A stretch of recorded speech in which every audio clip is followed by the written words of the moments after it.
Pessoal, então vamos lá. Vamos falar então um pouquinho aí sobre os princípios em relação aos conjuntos de princípios e o suporte de educação ambiental, que é aquilo que eu havia comentado com vocês. É um grande desafio nosso, na realidade, é colocar isso aqui em prática. A gente inicia, inclusive, no nosso material de aula, vou mostrar aí para vocês, o que nós vamos comentar um pouquinho sobre exatamente essa questão aí. Vou colocar para vocês a ideia sobre exatamente essa pequena baguncinha, digamos assim, que está aí no nosso material de aula. Quem for acompanhar, quem está acompanhando agora ou quem for acompanhar depois, é o slide número 15 do nosso material de aula. Ele vai trazer para nós esses conjuntos de princípios que dão suporte, eles vão tentar nos auxiliar como um suporte em relação a gente conseguir implantar uma política interessante sobre como suporte à educação ambiental. Na realidade, aquilo que eu falei para vocês em legislação ambiental, tem uma questão que é o seguinte: nós temos como base do processo, sempre, de todas as legislações, o suporte, o esteio de todas elas sempre são sempre a legislação ambiental, que é suporte, é a base de toda ela, para poder ter a execução e poder ter o fato, poder conseguir acontecer, é a política de educação ambiental. A educação ambiental é a ferramenta básica para a gente conseguir fazer com que todo o restante de todas essas legislações, ou com qualquer coisa que você queira implantar em saúde, em saúde ambiental, em legislação, e as outras também questões que vocês veem bastante aí na enfermagem, é um princípio da educação.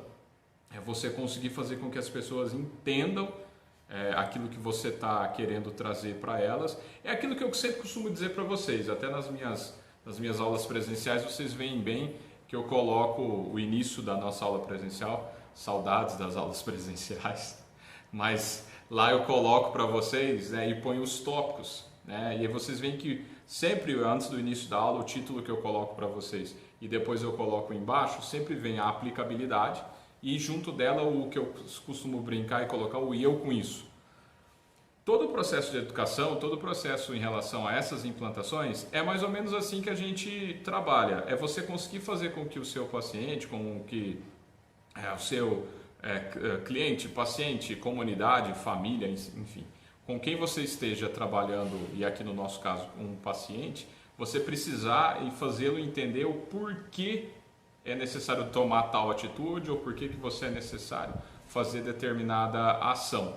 E educação ambiental é muito isso, é você fazer com que as pessoas entendam e se sintam, e para que elas entendam, a gente vai ver aqui já em alguns slides aí, você fazer a pessoa ter o que eu chamo de senso de pertencimento. Ela precisa entender essa funcionalidade, ela precisa entender por que ela tem que reciclar, por que ela tem que trabalhar em relação à parte de resíduo, porque dentro da sua equipe de saúde você tem que explicar a forma correta de separar todos os resíduos, por que você tem que fazer com que as pessoas lá, quando você amanhã estiver trabalhando num saúde da família, por exemplo, por que é interessante que essas pessoas saibam de onde vem a água que ela bebe, por que hoje é até um desafio grande que a gente tem em relação ao que está acontecendo aí no mundo, o que está acontecendo aqui também na nossa realidade, que é a questão aí do vírus, As pessoas, por exemplo, agora vão ser colocadas numa situação interessante, Por exemplo, tem aí saído alguns decretos e um deles vai começar a valer na segunda-feira, que as pessoas serão obrigadas a usar máscara, por exemplo, E a utilização dessa máscara vai ser para quê? Para as pessoas. Se você perguntar hoje e veja como é que funcionam as coisas, é mais ou menos a mesma ideia do que acontece aqui em educação ambiental, em educação em saúde, qualquer tipo de treinamento, educação que a gente vê aí nessa área. Veja que foi liberado esse decreto, se não estiver enganado, ontem, e ele vai começar a valer no dia 13. Primeira coisa. O decreto foi feito agora e ele passará a valer a partir de dia 13. Só que as pessoas já estão achando que ele está valendo agora. Tanto que se você olhar aí eu tive hoje na rua, passei de carro ali próximo do calçadão aqui em Uberaba, por exemplo, estava cheio de gente. Ou seja, as pessoas achando que os comércios já estavam abertos e já poderiam, e não está ainda, eles vão abrir. na verdade, na segunda-feira aqui em Uberaba, tá? Quem for de outra cidade, cada cidade tá fazendo o seu decreto. Mas aqui vai ter, depois até libero ele para vocês darem uma olhada, mas eu imagino que vocês já devem ter visto, não foram liberadas as nossas aulas e nem outro tipo de questão em que aglomere mais gente, igual uma sala de aula, não está ainda. Nós estamos ainda frente à ideia ainda desse isolamento. Teoricamente está mantido até dia 30 de abril e vamos monitorando até lá como é que vai ser. Mas o que acontece? As pessoas então elas foram colocadas para esse sentido, e uma das coisas que vai ser interessante é para usar a máscara obrigatoriamente. Beleza. Será que as pessoas sabem usar máscara? Será que as pessoas sabem como você usa ela? De que jeito? Hoje tá saindo várias receitas, inclusive, de como faz a sua máscara caseira e tal. Beleza, não tem problema. Dá para usar, tranquilo, né? Mas a pessoa saber como é que ela é utilizada, para que ela serve e principalmente as máscaras, principalmente aquelas descartáveis, as sem filtro e tudo mais, que você tem que usar e depois jogar fora. Quantas vezes as pessoas às vezes vão sair com essa máscara, vão para a rua, vão às vezes até se expor ao vírus, ele vai ficar ali parado na máscara, porque ele se protegeu, não veio, só que ele ficou ali, né? E aí, ou seja, essa máscara depois ela tem que ser descartada, igual uma luva descartável. O que as pessoas vão fazer? Vão pegar essa máscara, vai pendurar no varal, vai colocar na sala, vai deixar em cima do sofá e por aí vai. E isso é um problema por quê? Porque as pessoas solicitaram o seguinte, tem que usar a máscara, mas alguém parou para explicar como ela é usada? Ou principalmente essas pessoas que estão fazendo, ou estão comprando o tecido, estão fazendo a máscara de forma de tecido, por exemplo, será que essas pessoas elas sabem também que essa daí que ela está fazendo lá e tal, em casa e tudo mais, ela até não é descartável, mas ela tem que ser lavada. Ela ficou úmida ali, por exemplo, tem que ser trocada, ela tem que ser lavada, tem que ser higienizada. Isso, gente, é um Deus nos acuda. E por que eu estou comentando sobre isso? Porque as pessoas foram colocadas e foram teoricamente decretadas, essa é a palavra, né? Para cumprirem determinada normativa sem ter nenhum pingo de educação do processo. Como funciona? É a mesma coisa de você chegar, por exemplo, na sua equipe de saúde, verificar como é que está os resíduos, como é que você olhou ali a educação lá deles, os resíduos estão separadinhos lá dentro da sua equipe de enfermagem, por exemplo, está tudo certo? Não, não está, está errado, isso é dar bronca, isso é advertir, etc. Mas peraí, você treinou, você capacitou, você explicou, você não fez nada. E aqui é a mesma coisa. Não vai bastar, inclusive, só treinar ou só capacitar ou nada disso. Você precisa fazer a pessoa entender o porquê. É a mesma coisa de você chegar lá esse é o caso da máscara. Não pode, você tem que fazer assim, assim, assim e ponto final. Não funciona ponto final. Você tem que explicar por que isso acontece. Por que você então tem que criar esse modelo, criar todos esses princípios. Senão, pessoal, é aquilo que eu sempre digo para vocês. É você gastar tempo à toa, é o famoso você queimar vela boa com defunto ruim. Não vai dar certo se você não explicar. Por isso, dentro desse processo, dessa aula que eu trago para vocês, e tem até uma questão interessante, que é que são umas bibliografias de um autor chamado Krishnamurti, que está aí, eu coloquei para vocês a bibliografia. Ele fala uma coisa muito interessante sobre o critério de educação. Ela ser o despertar para você fazer sem ser guiado. Ou seja, você dá o exemplo, você explica, porque não adianta nada, sobretudo hoje com tantas informações que nós temos para aplicações, sobre tantas coisas que a gente tem para demonstração, se você não explicar para aquela pessoa que você está tentando educar ou levar uma informação o porquê e principalmente também ser exemplo, porque não adianta nada você falar alguma coisa ou você dizer determinada ação e não praticar. Então, dentro dessa análise, ele nos traz um princípio muito interessante que é o seguinte: como é que você pode fazer as pessoas entenderem aquilo que você precisa, como é que você pode entender ou pelo menos executar determinadas ações, quando você leva o que ele chama aí nesse caso de princípio do despertar.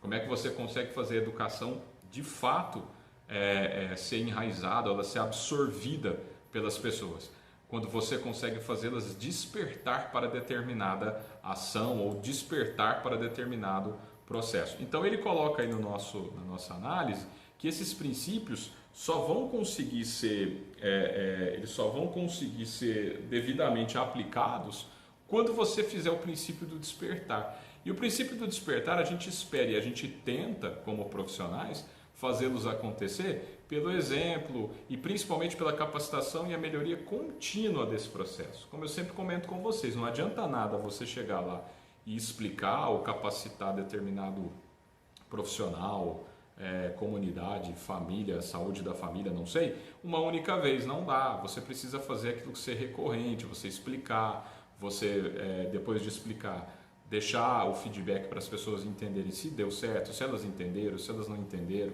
Igual eu tenho feito aqui com vocês sobre os mapas. A gente começou, eu tenho trabalhado ali com vocês, vocês estão me enviando e estão ficando muito bons, estamos evoluindo muito bem em relação ao mapa mental. Alguns que têm colocado, por exemplo, o que eu não recomendo, você montar um mapa mental e colocar um texto no mapa, vários textos assim. Não é a ideia. O mapa mental ele não vai servir para você colocar dessa maneira. Ele serve para você colocar o que você está entendendo do assunto, ou a palavra-chave, ou um tópico sobre o tema, e não o texto inteiro. Você dá Ctrl+C, Ctrl+V ou escrever. Ah, o que você entendeu é o texto inteiro? Não é. Eu imagino pelo menos que não seja. Que você está colocando o quê? Aquilo que vai te lembrando para você puxar uma coisa na outra. Então, para aqueles que me mandaram até, eu já expliquei também um por e-mail, mas aqui aproveitando todos vocês, não se esqueça de colocar como palavra-chave, como tópico e não como texto. Tá? E aí, quando você vai conseguindo entender, e muita gente, eu tenho recebido feedbacks muito bons também de vocês dizendo sobre como está sendo bem mais interessante estudar dessa forma e está fazendo vocês lembrarem mais dessa maneira, é exatamente isso que eu queria chegar. Você está aprendendo, você está trocando ideia aqui comigo, tirando dúvida, fazendo o quê? Você está absorvendo, você está entendendo para que serve o mapa. E quando você entende para que serve o mapa e começa a aplicar ele, fica tudo muito mais tranquilo, tudo muito mais fácil. E a educação ambiental como suporte é exatamente assim. Como é que você vai conseguir fazer as pessoas entenderem e despertarem para esse processo? Quando elas partirem do pressuposto de entenderem por que determinadas coisas são conectadas umas com as outras. E aí esse princípio, como eu coloquei para vocês, que é o princípio então de despertar, ele vai potencializar esse processo. Tá? E aí eu coloquei inclusive aqui para vocês a ideia dessa consciência e sobre uma das principais agentes aí do processo ambiental, que é a água, né, que eu sempre comento dela com vocês. O autor até coloca uma denominação interessante para que a gente possa entender um princípio básico de fazer as pessoas compreenderem mais sobre a educação ambiental. Ele chamou de hidroconscientização, que nada mais é do que você ter o respeito, você ter a consciência sobre a água principalmente e o que você pode fazer como princípio de racionalidade, de usar ela com racionalidade. A gente já tem inclusive aí várias solicitações do pessoal dos vários órgãos ambientais que são detentores das companhias de águas Codal, Copasa, entre outras aí, Sabesp, pedindo que a gente economize porque as pessoas têm ficado em isolamento mais em casa e como estão mais em casa está gastando mais água às vezes. Outra coisa que está acontecendo, as pessoas estão ficando mais em casa e obviamente não estão podendo ir a um restaurante, às vezes não preferem pedir um delivery, e aí o que elas fazem? Elas cozinham em casa. Então o que está faltando aqui em Uberaba, por exemplo? Já está começando a faltar gás de cozinha. E aí o que acaba acontecendo pela falta de conscientização? Ao invés das pessoas falarem, não, peraí, eu vou segurar a onda aqui e tudo mais. Mas não, eu tenho um amigo, por exemplo, que a família dele tem um depósito de gás em Uberaba e ele obviamente não vai se furtar de vender, mas está tendo que racionalizar, porque o que está acontecendo? Tem gente ligando lá querendo comprar 10 botijões. Vê se tem base. Então as pessoas, ao invés de pensar nos outros, ou pensar na conscientização do processo, por isso que eu recomendei aquele filme lá, O Poço, que está no Netflix, que é mais pesado, mas ele explica um pouco dessa situação de racionalidade. As pessoas, ao invés de pensar no próximo, ou pensar que elas possam melhorar essa questão de racionalidade, não, elas querem estocar, elas querem comprar mais, é um egoísmo dentro desse processo. Só que aí na parte ambiental isso fere diretamente ela, porque a água é um desses bens, o ar, solo, etc. Mas a água é uma das que a gente tem como funcionalidade, assim, a gente tem como parte principal, talvez seja um dos principais itens dos compartimentos ambientais seja a água e ela seja talvez tão problemática em relação à sua conscientização. E aí é por isso que eu coloquei aqui para vocês, aí já vai até uma dica aí para o mapa mental. Coloquei aqui, ó, tá no nosso material de aula, tá na página 19. Eu vou colocar ele aí para vocês verem. O que então é essa ideia? Até para o mapa, vocês vão falar um pouquinho e vão trazer, eu espero que estejam aí anotando tudo isso que eu estou comentando com vocês. E vamos chegar nesse ponto aqui, que é essa parte aqui sobre, que é exatamente essa parte sobre esses princípios, tá? São algumas questões que a gente chama de como se fossem questões que levam a esse despertar. Então, essas questões que eu gostaria que vocês dessem uma boa lida, e depois eu vou disponibilizar alguns materiais complementares, alguns artigos para vocês que refletem diretamente nessa questão. Ela vai trazer para nós o seguinte fator, talvez seja assim junto com esse princípio que eu coloquei para vocês da aula, sendo essa questão dos conjuntos e dos princípios norteadores aí para a gente usar a educação ambiental. A questão básica é como é que você vai conseguir fazer a comunidade, o seu paciente, quem quer que seja, se entender um pouco mais. Na minha visão são 2 fatores. Tá? É uma opinião e obviamente que vocês vão poder ler, vão poder trocar algumas ideias e comentar aqui também. Mas basicamente são 2. A primeira delas é o pertencimento. É você conseguir fazer com que as pessoas entendam o lugar em que elas estão. E ao entender, né, e ao perceber esse local e perceber da importância que ela tem sobre o critério de educação ambiental, o critério de contenção e racionalidade da água, que é o que a gente está vendo muito aí, né, nessa molecada que vem por aí. Por quê? Porque eles estudaram e já estão estudando isso agora. Está tendo um monte de trabalhos aí e tudo mais. Nessa época, inclusive, muitos alunos estão também... alunos de educação básica, principalmente, estão tendo, estão também trabalhando com os professores no sentido digital, e está chegando, está até engraçado, vários alunos, vários colegas que são pais desses alunos, amigos meus, mandam para mim e eu fico maravilhado em ver que os professores estão trabalhando com esses alunos, e meninos novos, adolescentes, estão trabalhando com critério ambiental, coisa que nós não vimos. Então, é como se você fizesse também o seguinte, os professores, nós, né, estamos aí trabalhando para trazer um mundo, trazer um ambiente mais equilibrado, com mais atitudes que sejam sustentáveis e tudo mais, e depois nós vamos entregar esse mundo para uma geração que está vindo aí, que vai saber muito melhor do que a gente tratar desse ambiente, sendo que talvez a gente não entregue do jeito que eles precisam. Talvez a gente não consiga levar para eles essa informação e eles vão vir cheio de informação, cheio de conhecimento para pôr em prática e nós destruímos o mundo que eles poderiam melhorar para nós. Tá? Então é uma visão interessante. Então, como eu disse, para a gente criar aqui dentro do mapa, dentro dessa aula, dessa ideia, 2 vertentes. A primeira, o pertencimento, fazer as pessoas entenderem por que elas têm que preservar, por que elas têm que ter esse entendimento com a educação ambiental. E uma segunda vertente, o despertar, que é o que está aqui no nosso material. Levar a pessoa a despertar esse conhecimento, a despertar essa necessidade. Por exemplo, precisou acontecer uma pandemia igual a essa, de um vírus desse daí, para as pessoas entenderem a importância de lavar a mão. Você imagina como é que você precisou fazer as pessoas entenderem por que elas têm que lavar a mão, e foi por causa de um vírus, e elas agora estão sabendo que um monte de doenças, igual eu já comentei com vocês em sala, um monte de doenças que elas tinham, e pessoas que morrem por aí afora, podem se evitar com o simples fato de uma higienização correta dos alimentos, da mão e do ambiente, etc.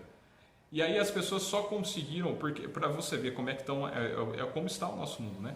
O nosso mundo está muito midiático, né? Ele está tudo vinculado com a mídia. Por que essa doença tomou uma proporção tão grande? Primeiro porque ela foi uma conexão, um processo mundial, beleza.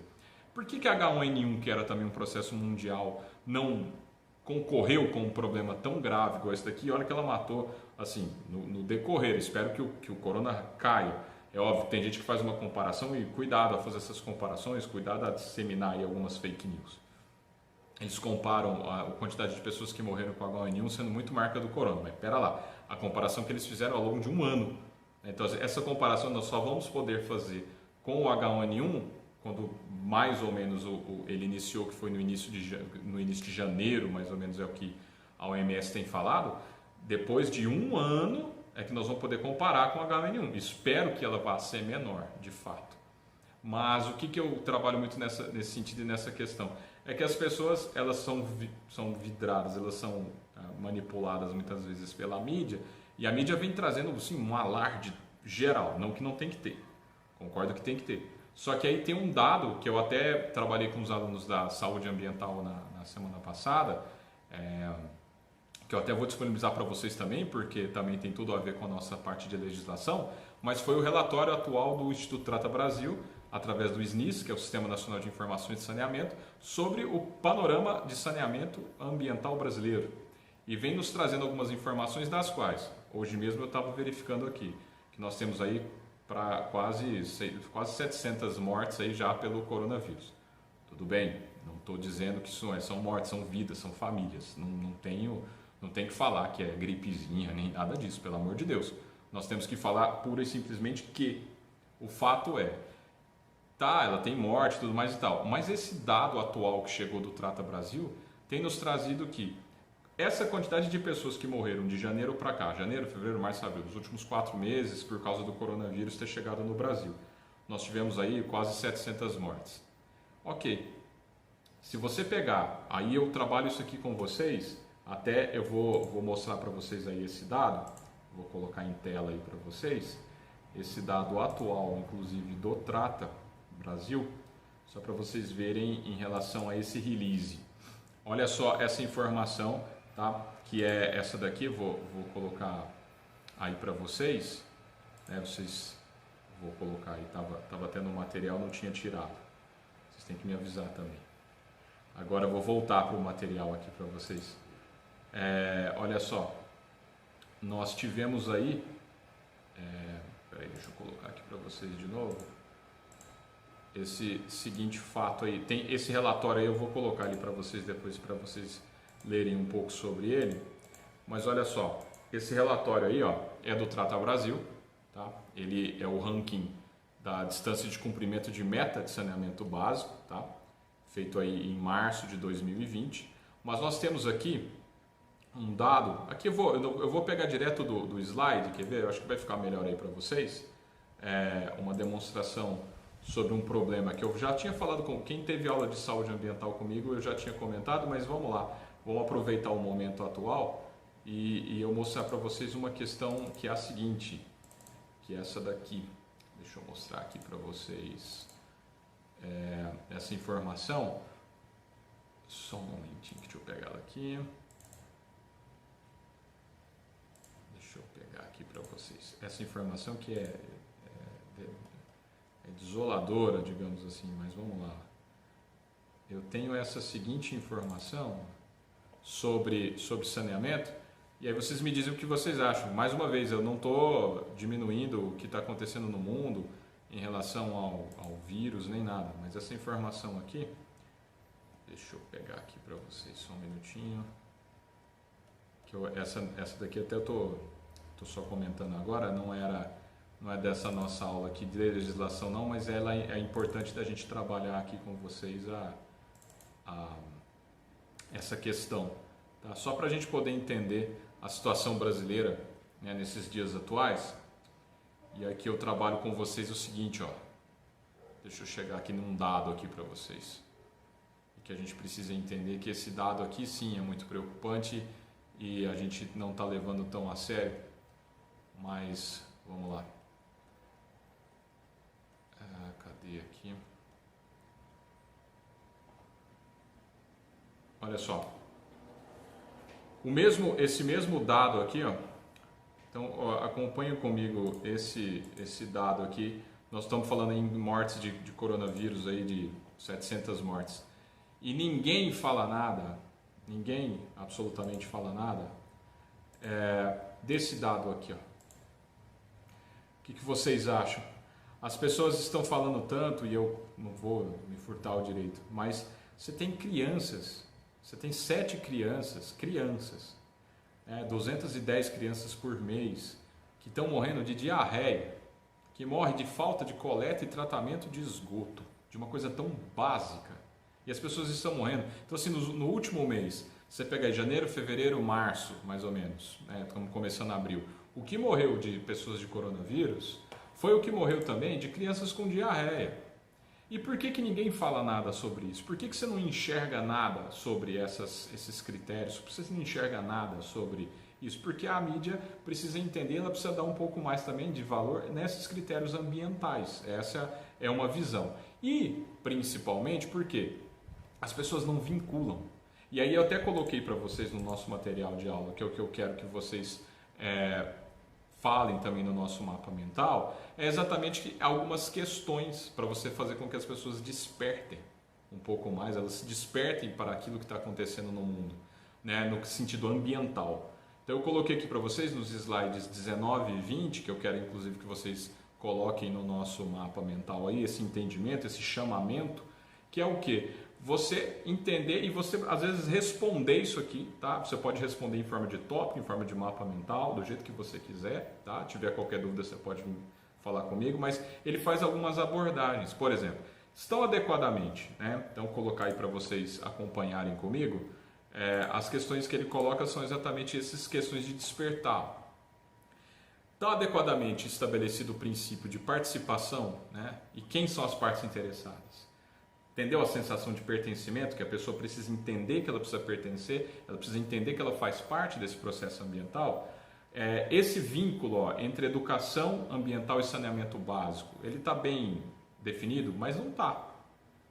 Ele não está bem definido, tanto que as pessoas não conseguem relacionar isso. O que tem a ver ela beber uma água de qualidade, ela saber que água que ela está bebendo, ou ela higienizar as mãos? Agora ela sabe que se ela higienizar a mão, ela mata o vírus que está aqui e pode não ter o coronavírus. Mas será que ela sabe que se ela lavar a mão também, ela lavar direitinho os alimentos, ela pode não ingerir uma bactéria que pode causar um problema pior que o do corona para ela? Ela não sabe. Então essa sensação, esse processo é que a gente precisa trabalhar com elas. O entendimento entre educação ambiental e mobilização social. Eu educo ambientalmente correto. Eu vou ter uma salvação e uma melhoria em saneamento? Claro que eu vou. A percepção como essas partes interessadas podem contribuir com os conhecimentos para o que a gente chama de educação ambiental e mobilização social para o saneamento. Usa-se essa sigla aqui, ó, AMSSA. Que deficiências, então? A gente precisa também levantar isso. Põe isso no mapa mental para nós.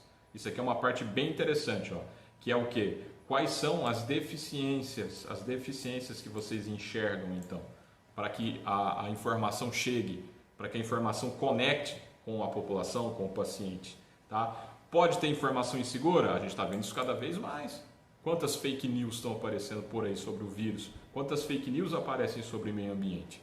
Sobre uma água, sobre, enfim, alimentos, se você pode isso ou pode aquilo, tá? Ou às vezes informações inconsistentes. E ainda, a tomada de decisão, né? Pode estar segura quanto a essas informações? Espera lá, você precisa pesquisar, a gente precisa ler mais sobre esse critério de saúde ambiental e legislação ambiental.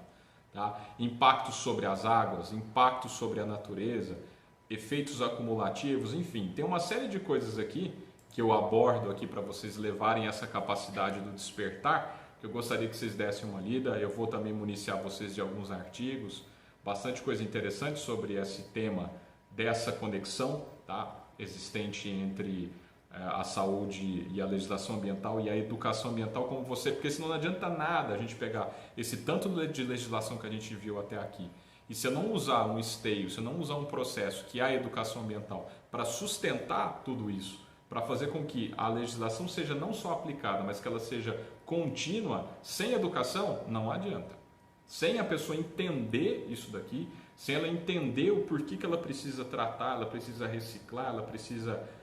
não vai adiantar, tá? Porque vai ficar essa coisa básica aí, vai ficar essa coisa tipo, igual agora, você tem que lavar a mão porque senão vai pegar o coronavírus. Aí a pessoa acha que a única coisa que lavar as mãos mata é o coronavírus. Tanto que o dia que anunciarem, caiu os casos e tal, assim, vida que segue, vida normal. Qual a porcentagem de pessoas que vocês acham que vai continuar lavando as mãos, que vão estar sempre ali dispostas com álcool em gel, que vão higienizar os alimentos? Contem para mim, vocês acham que o pessoal continua? Não continua, porque eles foram, claro, nós fomos, essa ideia, esse vírus, essa pandemia, ela aconteceu de uma forma muito rápida, ela apareceu do nada. Então, assim, não deu muito tempo, mas será que aí é papel de cada um de vocês, é papel de cada um de nós, fazer com que essa educação, que essa higienização, essa prevenção seja contínua. Quantas e quantas vezes vocês escutam essa palavra na enfermagem, de prevenção, né? E aí, como é que você consegue fazer a pessoa entender por que ela tem que prevenir? Quando ela entende por que ela tem que prevenir. Porque senão, se você jogar a goela abaixo, ela faz porque você está mandando, mas ela às vezes não está entendendo por quê. Então, a facilidade vai ser muito grande ela esquecer isso tudo, tá? Agora, quando você explica, quando você faz a pessoa entender e ela incorpora e fala, opa, peraí, eu estou me sentindo pertencido a isso daí, eu fui despertado para essa informação, aí eu garanto para vocês que ela consegue colocar isso em prática e a melhoria contínua é certeza do teu processo dar tudo certo.